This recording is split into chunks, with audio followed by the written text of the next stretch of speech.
We've all heard about those horror stories on the lack of care that someone may have when making a potluck dish. Automatically think of the cat roaming on the counters as someone's making their homemade apple pie. Being that we are dealing with COVID, many don't know when they'll be back in office officially, but I can only imagine the lack of potlucks that will be going on this year. For those that do occur, the main thought that will be going through people's minds will be simply, did they wear a mask? Did they wash their hands? With that being said, you may choose not to partake in potlucks. Ultimately, you're talking about a potential danger to your health.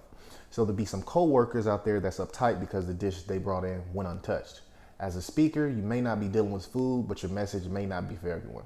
You can spend months creating it. The night before, you can spend hours making sure you feel like it's just right. Still, for any number of reasons, it could just not work out. It can make you uptight and defensive, but I'm here to tell you that you should have tough skin and you need to get used to it.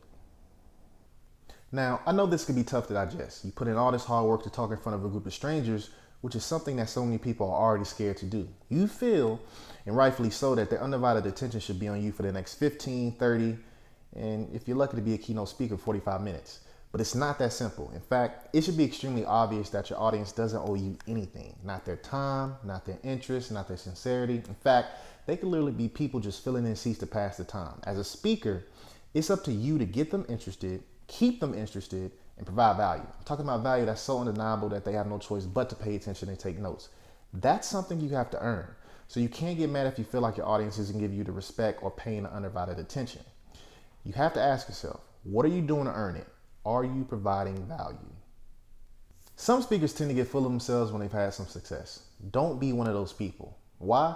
Because you can never forget that each time you get on the stage, you're fighting to prove your worth. You are a subject matter expert for the moment, but in that same moment, you're fighting against hundreds of people who also call themselves subject matter experts, and they haven't yet had an opportunity to prove it. There's always somebody who's willing to take your spot. Even the best of the best can't escape this. They've just made it to a point where they're proving and they're constantly providing value.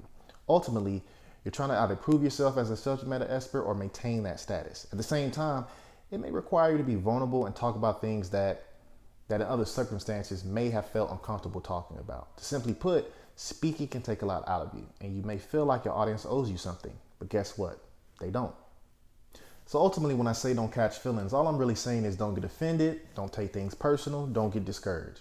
Many things won't go your way, especially when you're dealing with other humans. People come from different backgrounds and have different beliefs, ones that could potentially go against whatever you believe and whatever your message is. Many will form their own opinions about the information you provide, and some simply won't agree with what you have to say. They may be looking down as you're speaking on their phones or on their computers. They could be talking to someone else. Some may get up and leave. But don't let any of that make you feel bad or affect your performance. As long as it's not causing an obvious disturbance to you or the people that are listening to you, don't let that dim your light. Everybody won't agree with your message. We're designed to oppose a way of thinking that we simply don't agree with. The real question is, do you have what it takes to not lack in believing in yourself?